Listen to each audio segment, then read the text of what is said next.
கேட்டுங்க. ஒரு 10 நிமிஷத்தில் சொல்லி முடிச்சிடுறேன். சொல்லுங்க. பெண்ணியல் ஒருவினர் பெருகிய பூனல் வீரைய பேரையே புனல் விரவிய பேரையே கண்ணியர் காடு நடை விடையினரே கடல் தொழும் அடியவர்கள் நன்னிய பிணிகட அருள் கூறிபவர் நானு உயர்பதே புண்ணிய மறையவர் புண்ணிய மறையவர் நிறை புகழ ஒளிமலிய புறவமே போதியல் போடில புறவனன் நகர்வுரை புனிதனை வேதியர் அதிபதி மிகுதலைதம் தமிழ்கர விரகினன் புனிதனை வேதியர் அதிபதி மிகுதலை தமிழ்கர விரகினன் ஓதியர் ஒருவதும் முறியதோர் இசை போல உரை செய்யோ நீதியர் அவர் இரு நிலனிடையே நிகழ்தரும் பிறவியே.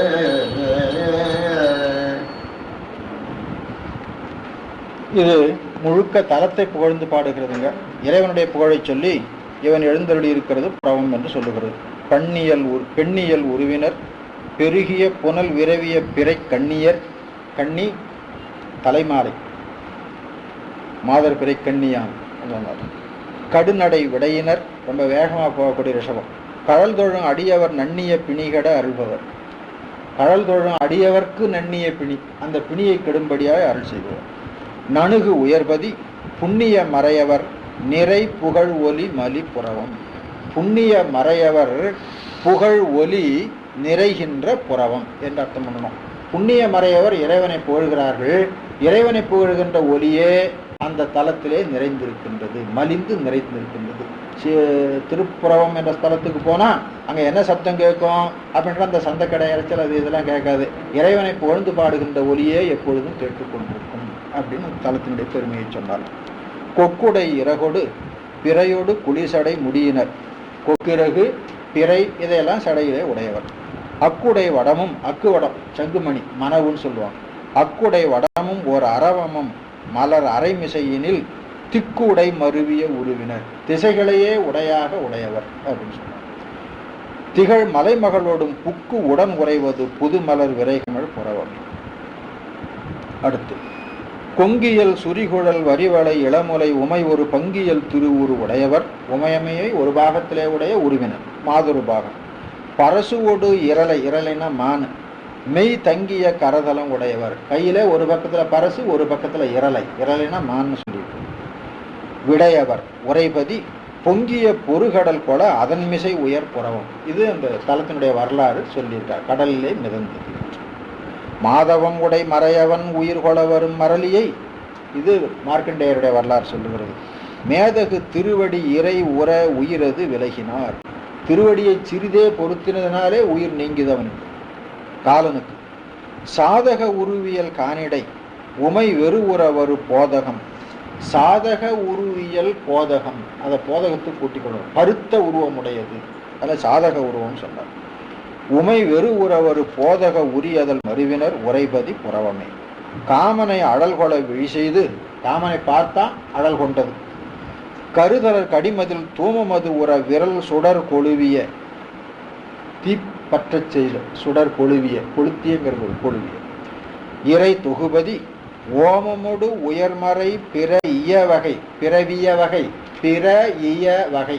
இயம்னா வாத்தியம், பிற வாத்திய வகைகள் பிற இயம் என்று பிரித்துக் கொள்ள வேண்டும். ஓமம் வெழ்த்தி, ஓமமோடு உயர்மறை பிற இய வகை தன்னோடு ஒளிகழு பூமகன் அலரோடு புனல்கடு வழிபடு புறவமே. பூமகன் வழிபடு புறவம், பிரம்மா வழிபடுகின்ற புறவம். எப்படி வழிபடுகிறான்? அலரோடு புனல் கொண்டு வழிபடுகிறான்.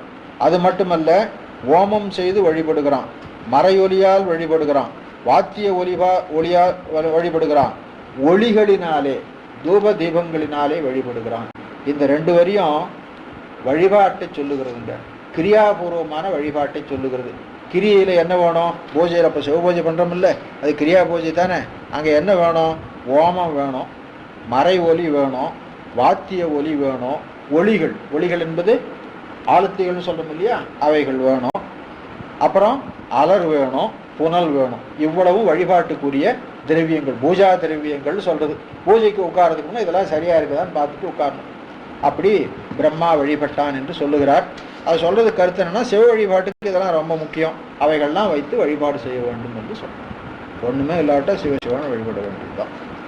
சொல் நயம் உடையவர், சுருதிகள் கருதிய தொழிலினர், பின்னையர், நடுவுணர், பெருமையர்.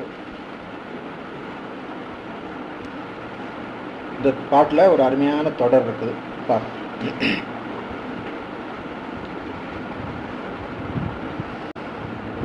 சொல் நயம் உடையவர், சுருதிகள் கருதிய தொழிலினர், பின்னையர், நடு உணர், பெருமையர்.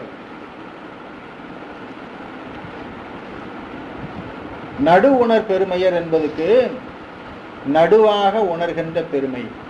எதை நடுவாக உணர்கின்ற?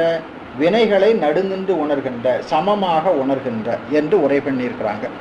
நடு உணர் பெருமையர் அப்படின்னு. நடு உணர் பெருமைக்கு இன்னொரு உரை பண்ணியிருக்கிறாங்க.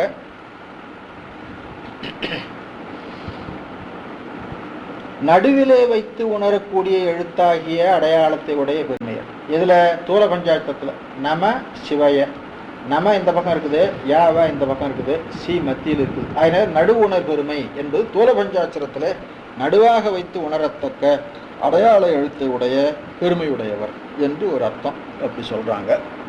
அப்படி இல்லைங்க, பின்னையர், நடுவினர் என்று உணர்கின்ற பெருமையை உடையவர். பின்னையர், அதாவது முன்னை பழம்பொருட்கும் முன்னை பழம்பொருளே, பின்னை புதுமைக்கும் பேர்த்தும. அந்த முன்னை பழம்பொருள் கொஞ்சம் நல்லா தெரிந்து கொள்ள வேணும். முன்னை பழம்பொருட்கும் என்னன்னா, பழசுக்கெல்லாம் பழசாகவும் இருப்பான், புதுசுக்கெல்லாம் புதுசாகவும் இருப்பான்னு சொல்லிட்டு விட்டுருவாங்க. அப்படி இல்லை. முன்னை பழம்பொருள் எத்தனைன்னு பார்க்கணும், அதுக்கெல்லாம் அவன் முன்னோனாக இருக்கிறான்னு பார்க்கணும். முன்னை பழம்பொருள் என்பது சைவ சித்தாந்த சொல்ல அனாதி நித்தியமான பொருள். அனாதி நித்தியமான பொருள் எது? பதி ஒன்று, பசு ஒன்று, பாசத்தில் கண்மம் ஒன்று, மாயை ஒன்று, மாயம் ஒன்று, ஆணவம் ஒன்று. இந்த 6ம் முன்னை பழம்பொருள். இந்த 6ம் முன்னை பழம்பொருளில் அவன் முன்னோனாக இருப்பான். முன்னோனாக இருப்பான்னா என்ன அர்த்தம் கேட்டால், அவன் தான் மேலே நிறைந்த வியாபகமாக இருப்பான். அந்த வியாபகத்தில் ஆன்மா வியாபியமாக இருக்கும். அந்த ஆன்ம வியாபகத்தில் ஆணவம் கண்மம் மாயை வியாபியமாக இருக்கும். அந்த ஆணவம் ஆன்மாவை மறைத்து கொண்டிருக்கும், மாயையும் கண்மமும் அந்த ஆணவ மறைப்பை நீக்குவதற்கு முயற்சி பண்ணி கொண்டிருக்கும். ஆனால் தொடக்கத்தில் அது இருட்டாக இருக்கும். திருவருள் வந்தால் அது வெளிச்சமாக ஆகும். இவற்றையெல்லாம் கவித்து கொண்டு அவன் மேலே இருக்கிறானாகினாலே அவன் முன்னை பழம்பொருட்கும் முன்னை பழம்பொருள். அப்போ முன்னை பழம்பொருள் என்பது என்னென்னு கண்டுபிடிச்சு அதில் அவன் எப்படி முன்னவனாக இருக்கிறான் அப்படிங்கிறத பார்க்கணும். எல்லாம் ஏக காலத்தில் இருக்கிற அனாதி நித்தியம்தான். அனாதி நித்தியத்தில் இவன் வியாபகம் உடையவனாகினால அந்த பழம்பொருட்கும் முன்னோனாக இவன் இருக்கிறான். ஏனைய 5 பொருள்களும் அவன் அடங்கிய பொருளாக இருக்கிறது என்று அந்த முன்னை பழம்பொருட்கும் முன்னை பழம்பொருள் என்பதுக்கு அர்த்தம் பண்ணணும். பின்னை புதுமைக்கும் பேர்த்தும பெற்றியனை என்பதில் புனருற்பவத்தை அர்த்தம் பண்ணணும். பின்னை புதுமை அப்படின்னு சொன்னால் முன்னே தோன்றிற்று, அதாவது அனாதி கேவலத்தை கடந்து சகலத்துக்கு வந்த பொழுது ஒரு புதுமை, அது ஒடுங்கி மீண்டும் தோன்றுகிற பொழுது பின்னை புதுமை. அந்த பின்னை புதுமைக்கு அப்பெற்றியனாக இருக்கிறான். அப்பெற்றியனாக இருக்கிறான்னா புதியவனாக இருக்கிறான். எப்போ? ஒரு தரமா 2 தரமா? பெயர்த்தும். பெயர்த்தும் என்பது மீண்டும் மீண்டும் அர்த்தம். அப்போ புனருற்பவம் என்பது மீண்டும் மீண்டும் மீண்டும் வந்து கொண்டிருக்கக்கூடியது. புனருற்பவம் மீண்டும் மீண்டும் வந்து கொண்டிருக்கிற பொழுது அவன் அவ்வப்பொழுது புதியவன் போல தோன்றி புனருற்பவத்தை பண்ணுவான். புதியவன் போல தோன்றி புனருற்பவம் பண்ணுதல்னா என்ன அப்படின்னு கேட்டா, முன்னை பழம்பொருட்கும் முன்னை பழம்பொருளாக வியாபகமாக சுரூப நிலையில் நின்ற அவன் தடத்த நிலையிலே நாதனாக விந்துவாக சதாசிவமாக வந்து பண்றான். அந்த நாதனாக விந்துவாக சதாசிவனாக வருவது புதுமை. அந்த புதுமை ஒரு தரமோ 2 தரமோ அப்படின்னு கேட்டா, ஆன்மாக்கள் ஈடேறும் வரையிலும் புனருற்பவம் நடந்து கொண்டே இருக்கும். சர்வசங்கார காலம் வர்ற பொழுது எல்லாம் ஒடுங்கும். சர்வசங்கார காலத்துக்கு பிறகு திரும்பவும் உற்பவம் வரும். அந்த உற்பவத்துக்கு இவன் புதியவனாக வந்து நாதனாக வந்து நின்று தான் பண்ண வேண்டும். அதை பின்னை புதுமைக்கும் பேர்த்தும பெற்றியனே என்று பண்ண வேண்டும். அப்போ முன்னை பழம்பொருட்கும் முன்னை பழம்பொருளை என்பது அனாதி நித்தியமான பொருள்கள் ஆறினிலும் இவன் வியாபகமானவன் அப்படின்னு உணர்த்தும். பின்னை புதுமைக்கும் பேத்தும பெற்றினை என்பது புனருற்பவத்தை மீண்டும் மீண்டும் செய்வதை உணர்த்துகிறது என்று அந்த தொடருக்கு அர்த்தம் கொள்ள வேண்டும். அதனால பின்னையர் நடுவினர், பின்னையர்னா சங்காரத்துக்கு பின்ன இருக்கிறவன், நடுவினர்னா சகலத்திலே இருக்கிறவன். பின்னையும் நடுவும் அவனுக்கு இருந்தானா அப்ப முன்னையும் அவன் இருக்க வேண்டும். அப்ப முன்னென்றும் பின்னென்றும் நடுவென்றும் மூன்று நிலையிலே இருப்பவன். உலகம் தோன்றுவதற்கு முன்னே அவன் நாதனாக இருக்கிறான், தோன்றிய உலகத்திலே வியாபியமாக கலந்திருக்கிறான், அத்துவிதமாக கலந்திருக்கிறான் ஆகிய நடுவாக இருக்கிறான். ஒடுக்கி கொண்ட பிறகு மீண்டும் அவனே இருக்கிறான் ஆகியனால பின்னையனாக இருக்கிறான். அதில் பின்னை நடு என்று ரெண்டு மட்டும் சொல்லி இருக்குது. பின்னையும் நடுவும் சொன்னதுனால முன்னை என்பதை வருவித்துக் கொள்ள வேண்டும். எனவே இந்த தொடர் இருக்கு பாருங்க, இது 2-3 விதமா அர்த்தம் பண்ணுவதற்கு இடம் தந்து கொண்டிருக்கிறது. 3 வகை உங்களுக்கு சொல்லி இருக்கிறேன். ஒன்று தோல 5 எழுத்திலே நடுவாக நிற்பது. 2வது வினைச்சமம் இருவினை ஒப்பி சொல்லுவது. 3வது முன்னோனாய் பின்னோனாய் நடுவினனாய் நிற்பவன். நடுவினனாய் என்பது ஆன்மாக்களுக்கு சகல நிலையில நிற்கிறது, பின்னவனாய் நிற்பது சங்காரத்துக்கு பின்னர் என்பது, முன்னோனாய் என்பது புனருற்ப தோன்றுவதற்கு இவன் தான் முன்னால வந்து நின்னாகணும் அப்படி நிற்கிறான் என்று கருத்து கொள்ள வேண்டும். இந்த தொடர் ரொம்ப அருமையான தொடர், நினைவு வைத்துக் கொள்ளுங்க. பின்னையர் நடுவுணர் பெருமையர் திருவடி பேணிட முன்னைய முதல் வினை அற அருளினர். முன்னைய முதல் வினை அற அருளினர், முன்னைய வினை அற அருளினர், முதல் வினை அற அருளினர். 2 தரம் அதை பண்ணணுங்க. இந்த முந்திய முதல் நடு இறுதியுமானா என்ன வருது பாருங்க. இந்த முந்திய முதல் நடு இறுதியில முந்திய முதலாக ஆனா முதலும் நடுவும் இறுதியுமாக ஆனான். முந்திய முதல் என்பது எல்லாத்துக்கும் மேல நிற்கிறது. முதலும் நடுவும் இறுதியும் ஆனான் என்பது பிரம்ம விஷ்ணு ருத்ரனாக நின்னது. இதெல்லாம் வந்து சம்புபட்சத்துல மாயேஸ்வர தத்துவத்துல வரக்கூடியது. முந்திய முதல் என்பது சுரூபம், முதல் நடு இறுதி. அப்ப முந்திய முதல் நடு இறுதியுமானா என்பதுல முந்திய முதலானாய் முதல் நடு இறுதியுமானாய் 2 தரம் அர்த்தம் பண்ணணும். அது போல இங்கே எப்படி அர்த்தம் பண்ணுவோம்னு கேட்டா, முன்னைய முதல் வினை அற அருளினர், முன்னைய வினை அற அருளினர், முதல் வினை அற அருளினர். 2 தான் அர்த்தம் பண்ணும். அப்ப முன்னைய வினை என்பது எது, முதல் வினை என்பது எது அப்படின்னு கேள்வி வரும். முன்னைய வினை என்பது சஞ்சிதம், அதுதான் நமக்கு முன்னே நிற்கிற வினை. சில பேர் முன்னைய வினை என்பது ஆகாமியம் என்று சொல்வார்கள். அது எப்படின்னு கேட்டா, அனாதி கேவலத்திலிருந்து ஆன்மாவை வெளியில கொண்டு வந்த பிறகு விருப்பினாலே வினை செய்து கொள்ளுகிறது. அந்த வினை ஆகாமியமாக நின்று பின்னால தூல தேகத்துக்கு வழியமைத்து கொடுக்கிறது. ஆகையினால அதை முன்னைய வினை என்று சொல்லுவாங்க. முன்னைய வினை என்று சொன்னாலும் கூட அது சஞ்சிதமாக நின்றுதான் தூல உடம்பு வருவதற்கு காரணமாக ஆக வேணும். எனவே முன்னைய வினை என்பது சஞ்சித வினை. அப்புறம் முதல் வினை என்பது என்ன அப்படின்னு கேட்டா, இந்த சஞ்சித வினை இருக்குது பாருங்க, ஆன்மா செய்ததுனால அது காரிய வினை. இது செய்வதற்கு காரணமாகிய வினை ஒன்று உண்டு. அந்த வினைக்கு தான் மூல கண்மம் அல்லது காரண கண்மம் பேர். அந்த கண்மத்தை தான் முதல் வினை என்று சொல்லுகிறார். எனவே முன்னிய முதல் வினை அற எப்படி அர்த்தம் பண்ணணும்? 2 தரம். முன்னிய வினை அற, முதல் வினை அற. முன்னைய வினை அற என்பது சஞ்சிதம் நீங்க, முதல் வினை அற என்பது மூல கண்மம் நீங்க. சஞ்சிதம் நீங்கினா மட்டும் பத்தாது, கண்மம் என்பது ஆன்மா விட்டு அடியோடு நீங்கணும். அது போல மாயையை நீங்கினா பத்தாது, மாயை என்பது நீங்கணும். அதாவது மலங்களுக்கு காரியத்தன்மை காரணத்தன்மை 2 உண்டுங்க. காரியத்தன்மை நீங்கி காரணத்தன்மை மட்டும் நின்றா மீண்டும் காரியத்தன்மை வருவதற்கு ஏதுவாகிவிடும். ஆகையினால காரியத்தன்மையும் நீங்க வேண்டும், காரணத்தன்மையும் நீங்க வேண்டும் என்பதற்காக முன்னைய முதல் வினை அற, முன்னைய வினையற முதல் வினை அற என்று அப்படி அர்த்தம் பண்ணணும். செய்யுள்ள சொற்கள் அப்படியே இருக்கும், இருந்தால் நாம் பொருளுக்கு அப்படி அர்த்தம் பண்ணணும், சொற்களை கூட்டி அர்த்தம் பண்ணணும். இதே போலதான் அங்க முந்திய முதல் நடு இறுதியுமானாய் என்பதுக்கு அர்த்தம் பண்ணணும். சரி, உரை முதுபதி புன்னையின் முகை நிதி பொதியமிழ் பொழிலணி புறவமே. மேல மயில் ஆட வண்டு பாட மயில் ஆட புன்னை பொதிய விழுத்து நல்குகிறது படிச்சோம்ல, அதே தான் இது. அந்த ஆட்டம் பாட்டமெல்லாம் விட்டார், நல்குதல் மட்டும் கொடுத்துருக்கிறார் இங்கே. அடுத்து வரிதரு புலியதல் உடையினர் மழுவெறி படையினர் பிரிதரு நகுதலை வடமுடி இசையணி முடி மிசையணி பெருமையர். நகுதலை வடத்தை முடிமிசை அணிகின்ற பெருமையுடையவர் அப்படின்னு அர்த்தம் பண்ணோம். எரிதரும் உருவினர் தீப்போலும் உருவினர் இமையவர் தொழுவதோர் இயல்பினர் இமையவராயிருந்தாலும் தொழ வேண்டும். அப்படின்னா மக்கள் தொழ வேண்டும் என்று சொல்ல வேண்டியதில்லை. புரிதரு குழல் உமையோடும் இனிதுரைப்பதி புறவம். வசிதரும் உருவோடு, வசின்னா வாளினை ஏந்திய உருவம். மலர்தலை உலகினை வலி செய்யும் நிசிசரன் உடலோடு, வசிதரும் உருவோடு மலர்தலை உலகினை வலி செய்யும் நிசிசரன். இரவிலே திரிபவன் அர்த்தம். நிஷாசரர்கள் அப்படின்னு ராட்சசர்களுக்கு ஒரு பேர். நிஷின்னா ராத்திரி, சரன்னா இயங்குபவன், ராத்திரியிலே திரிபவன் அர்த்தம். நிசிசரன் உடலோடு நிசிசரன் இங்கே ராவணனே. உடலோடு நெடுமுடி ஒருபதும் நெறிவுற ஒசிதர ஒரு விரல் நிறுவினர். ஒளிவளர் வெளிப்பொடி பொசிதரு திருவுரு உடையவர். ஒளிவளர் திருவுரு, அப்புறம் வெளிப்படி பொசிதரு திருவுரு. வெளிப்பொடி என்று திருநீற்று புழுதி. திருவுரு உடையவர் உரைப்பதி புறவம். தேனகம் மருவிய செறிதரும் முளரிசை தவிசினில் ஊனகம் மருவிய புலநுகர் உணர்வுடை ஒருவனும் வானகம் வரையகம் மரிகடல் நிலனெனும் எழுவகை போனகம் மருவினனும் அறிவறியவர் பதிப்பு. ஒருவனும் அப்புறம் மருவினனும் அறிவறியவர் பதி புறவம். இதில் பிரம்மாவை பற்றி சொல்லியிருக்கிறார். பிரம்மாவினுடைய படைத்தல் தொழிலை சொல்லியிருக்கிறார். வேற எந்த இடத்துல இப்படி விரிவாக சொல்லலை. படைத்தல் தொழில்னா என்னன்னு கேட்டால், ஆன்மாக்களுக்கு தனுகரண போன போகங்களை படைத்து கொடுப்பது. ஆன்மாக்களுக்கு தனுகரண போன போகங்களை படைத்து கொடுப்பது என்பது இந்த வரியில சொல்லி இருக்கிறாருங்க. எங்கெங்க இருக்குதுன்னு பார்த்துங்க. பிரம்மா முளரி தவிசுல இருக்கிறான். முளரி தவிசுனா தாமரை தவிசு. அந்த முளரி தவிசு தன் அகத்தே தேனை உடையதாக இருக்கிறது. அப்போ தேன் அகம் மருவிய செறிதரும் முளரிசை தவிசு.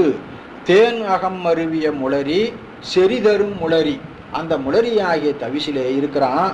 இருந்து அவன் என்ன பண்றான் தெரியுமா? ஊன், அப்புறம் அகம் மருவிய புலன் நுகர் உணர்வு உடையவன். ஊன் உடம்புங்க, தனு, அகம் உள்ள கருவி, புறக்கருவி.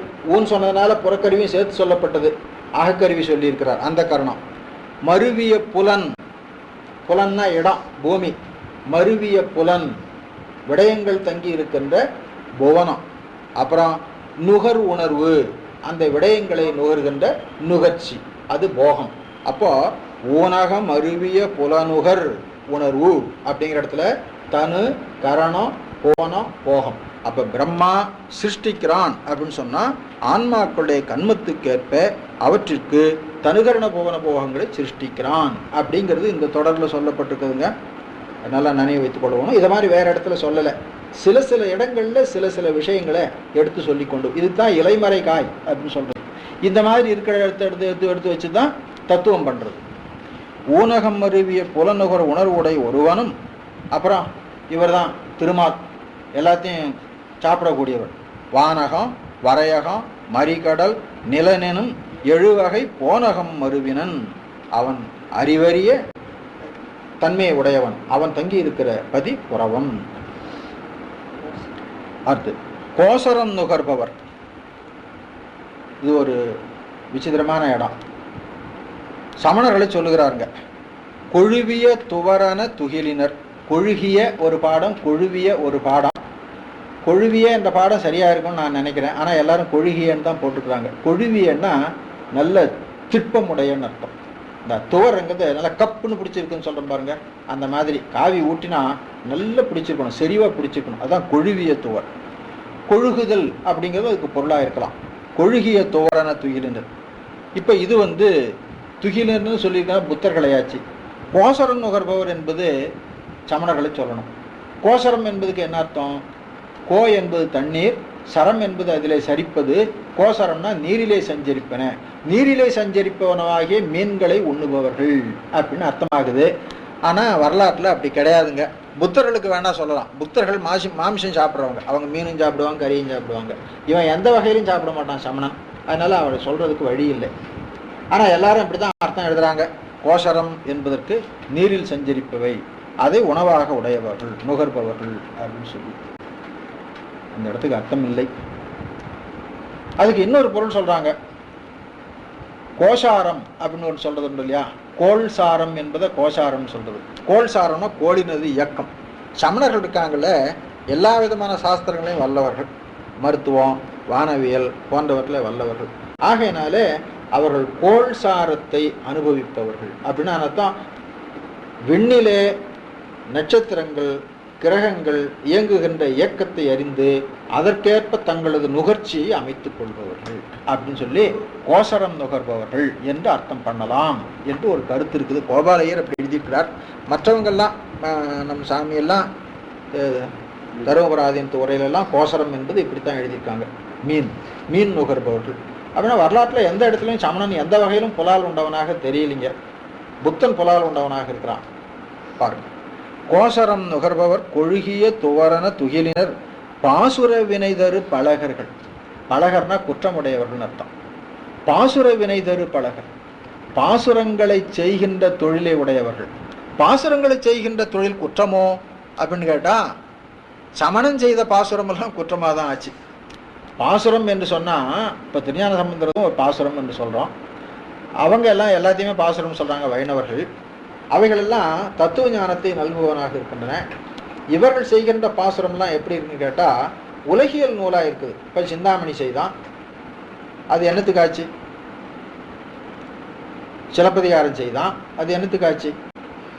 ஆகினால இவைகள்லாம் இந்த காப்பியங்களினாலே குற்றமே பெருகிற்று என்று சொல்லுவார். அதனால பாசுர வினைதரு பலகர்கள்,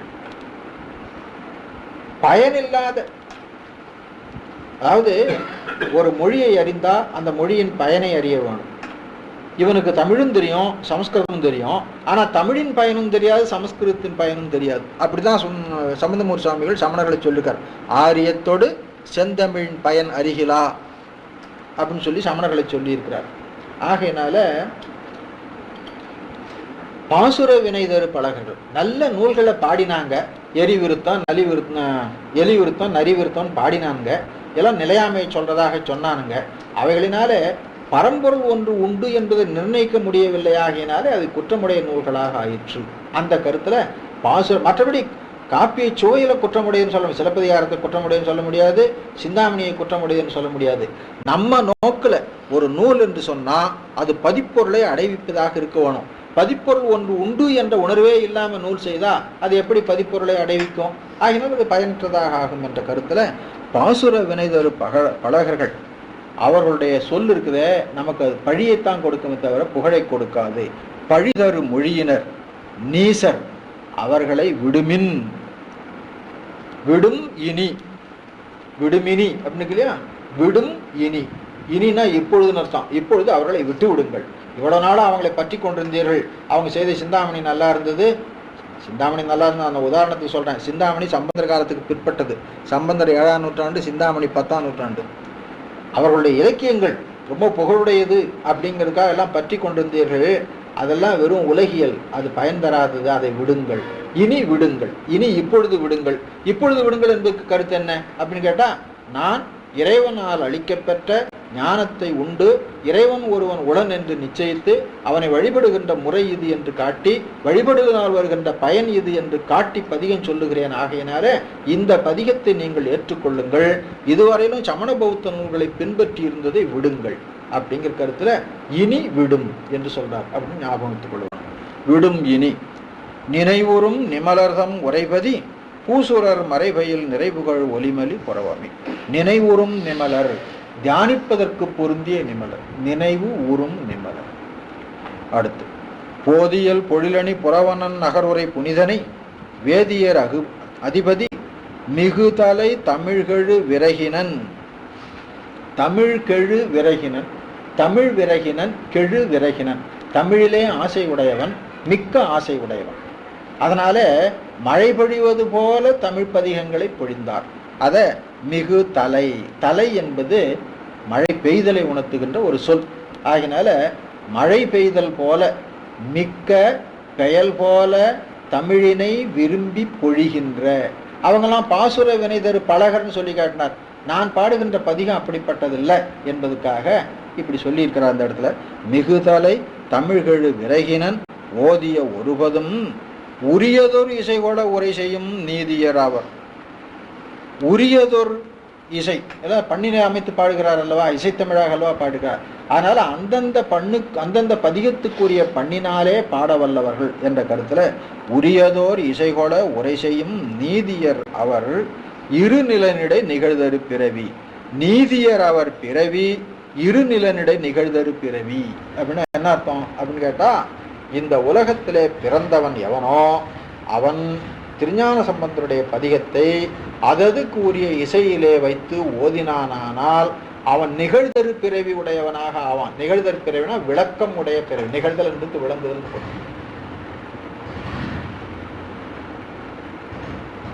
நிகழ்வித்து அப்படின்னு பாடுறார் மாணிக்கவாசகர். அது மாதிரி விளக்கம் செய்துன்னு அர்த்தம். நரியை குறியை பரியாக்கி ஞாலமெல்லாம் நிகழ்வித்து, ஞாலமெல்லாம் விளங்கச் செய்து அப்படின்னு அர்த்தம். அது மாதிரி நிகழ்தரு பிறவியாக இருக்க வேண்டும் என்று சொன்னா, முன்ன ஒரு பதிகத்துல படித்தோம், எவன் வழிபடுகிறானோ அவன் திருஞான சம்பந்த தேவாரத்தில் வல்லவனாயிருப்பான், எவன் திருஞான சம்பந்த தேவாரத்தில் வல்லவனாயிருக்கிறானோ அவன் வழிபடுபவனாக இருப்பான் என்று வழிபாட்டுக்கும் அதுக்கும் சம்பந்தம் காட்டினார். அதுபோல பிறவி விளங்குகிறது, பயனுடையதாக இருக்கிறது என்று சொன்னால் திருஞான சம்பந்தருடைய தேவாரத்தை அதற்கு உரிய இசையோடு பாடுபவனுடைய பிறவி நிகழ்தரு பிறவியாக இருக்கும். மற்றைய பிறவி எல்லாம் விளக்கம் இல்லாத பிறவியாக போகும் அப்படின்னு சொல்லி இந்த பதிகத்தை சொல்லி முடித்திருக்கிறார். இந்த வகையில் இந்த பதிகம் நிறைவு பெறுகிறது. அடுத்த வகுப்பில் சண்பை நகர் எடுத்துக்கொள்ளலாம். கொஞ்ச நேரம் ரொம்ப அதிகமாகவே நேரம் பண்ணிட்டோம் போடுறது. 10 நிமிஷம் தான் சொல்லலாம்னு நினச்சோம், ஒரு 2 பாட்டு வந்து ஆகிட்டுது. சிவாய வான்மொழி வழாது செய்க மலிவளம் சுரக்க மன்னன் போன்முறை அரசு செய்க குறைவிலாதுயிர்கள் வாழ்க நான் மறையறங்கள் ஓங்க நற்றவம் வெள்ளி மல்க மேன்மைகள் செய்வ நீதி விளங்குக உலகமெல்லாம் மேன்மைகள் செய்வ நீதி விளங்குக உலகமெல்லாம் மேன்மைகள் செய்வ நீதி விளங்குக உலகமெல்லாம். ஐயா சொல்லுங்க. சரி, அப்போ அன்றைக்கு வகுப்பு விட்டுடலாம். அதுக்கு அடுத்தாப்புல வச்சு 3ஆவது ஞாயிற்றுக்கிழமை அடுத்த மாதம் 2ஆம் தேதி. சரி, 4வது ஞாயிறு மாலையில் வகுப்பு இருக்குது. அது வந்து பாஷ்யம் சொல்கிறதாக முடிவு பண்ணியிருக்கோம்.